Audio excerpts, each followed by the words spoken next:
One morning I peered out my window and was met with an unusual sight. A snowman was sitting at the end of my garden. It gave me quite a fright. At first I was quite startled. What on earth was it doing here? Yesterday I hadn't seen it. It was like it had just appeared. I remember the date exactly, December 23rd. Apart from birds a-chirping, not a sound was to be heard. The silent streets were covered brightly white from head to toe, and the trees bathed in that orange light upon the morning's glow. I was still in my dressing gown when I tiptoed down the stairs and went out the front door to find out why the snowman was there. It was cold outside, so cold in fact my breath turned into mist. My fingers soon grew numb and my hands balled into fists. My feet crunched in the snow as I walked out on the lawn, the leafless branches stark and bold against the light of dawn. A moment later I stopped and looked directly ahead to see that I was stood before the snowman, and the snowman before me. The snowman wasn't very tall, maybe 4'6". Its body was made of 3 big snowballs, its arms of broken sticks. It had a carrot for a nose and 2 pebbles for its eyes. A leaf made up its lips, though it was crooked at one side. Not a single garment draped it. It was naked, stricken, bare, but upon its head sat 3 dead weeds that must have been its hair. It stood there, still and silent, not a touch here out of place, a stiff, unmoving posture and a blank look on its face. "Who are you?" I asked suddenly. "Why are you in my garden?" The snowman laughed, though its mouth didn't move, so I said, "I beg your pardon." "You shouldn't be here," I went on. It said, "Well, here I am." I asked what he was called. He told me his name was Sam. I repeated my first query. "Well, what business brought you here? Let me guess, to share the joy of Santa Claus and spread out Christmas cheer. Well, it's a little early for that, you see. Tomorrow's Christmas Eve. You'll have to come back then. So as for now, you'll have to leave." "Oh dear," he said again to me. "That really is quite rude." "Well, you've got no ruddy clothes on," I cried. "You're standing in the nude. You just appeared from thin air. You weren't here last night. Turning up somewhere unannounced isn't all right, all right?" "You've got me there, old chap," he said. "Guess I caught you by surprise. But just let me explain," he said. I rolled my eyes. I apologised for my appearance, standing naked in the fray.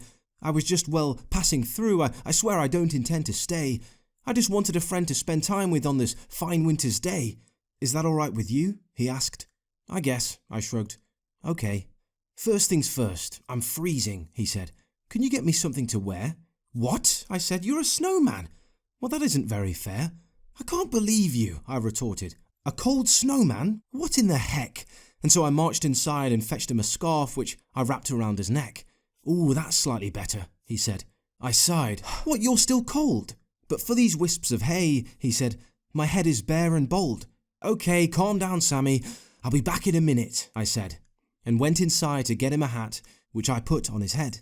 When he finally did warm up, me and him, we talked. We went in circles around the garden. Well, he rolled whilst I walked. After breakfast I got dressed and went out to play some more. Sam watched me roll around and make snow angels on the floor. Before I knew it, we were throwing snowballs in the street. But we couldn't do much running. Sam the snowman had no feet.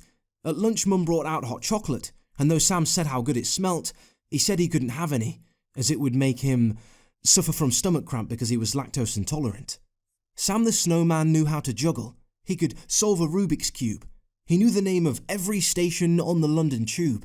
He told me stories of all the things he'd done, the places he had been, all the countries that he visited, the things that he had seen. He'd cycled through Alaska. He'd seen the Northern Lights. He said without a doubt it was one of the most incredible sights. I asked his favourite Christmas film. He said that it was Elf. And he said he always hogs the pigs in blankets to himself. He'd been sledging with Santa and ice skating with Mrs. Claus. He'd even aided in their workshop, helping them pick out their toys.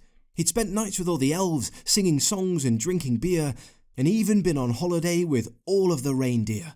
He'd watched comets with Comet, and he'd danced the waltz with Dancer. He'd been skiing with Dasher and been snowboarding with Prancer. He said Cupid's quite stupid, and the clever clogs is Vixen. He'd sat and watched Thunder with Dunder, and had pork schnitzels with Blitzen. Soon evening drew near. The sun began to fall. I watched the sky grow purple-pink as I perched on the garden wall. Mum called me in for tea. She said, "Playing time is done." "But Mum," I whined, "please, I'm having so much fun." "Come in," she said again to me. "Your dinner's getting cold, and while you live under my roof, you'll do as you are told." Sam the Snowman had been such a surprise, I didn't want the day to end. Although I'd only just met him, he was probably my best friend. As darkness fell, I stood back up and walked across the lawn. "Good night, Sam," I said to him. "I'll see you in the morn." I gave him a pat on the shoulder before heading inside. I ate my tea, watched some TV, and laid down for the night. The next day was quite different. I woke up quite late. Christmas Eve had rolled around, December 24th the date. I threw myself out of bed, brushed my teeth and washed my hair, but when I looked out the front door, Sam the Snowman, he wasn't there. I went outside and peered around. I even called his name. "Come on, Sam," I said. "Now let's stop this silly game." But no matter where I looked, he was nowhere to be found, and in his place the hat and scarf were laid out on the ground. I spent the rest of the day in a really foul mood. I didn't speak much to my parents and I barely touched my food.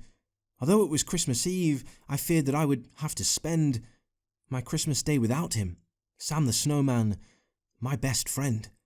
Mum and Dad were tucked in bed when midnight eventually struck, and as I sat there in my grumpy state, to my great surprise and luck, I spotted a small present laid down by the tree, and the label written on it told me that it was for me.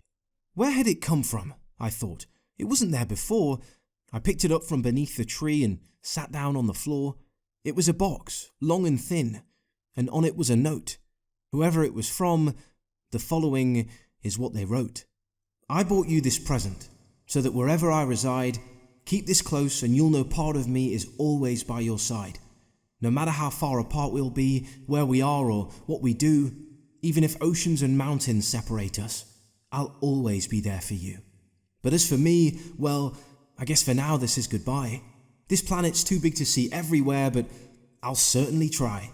I don't know where I'm going next, or where on this earth I'll end, but I'm just so glad I met you. Sam the Snowman, your best friend."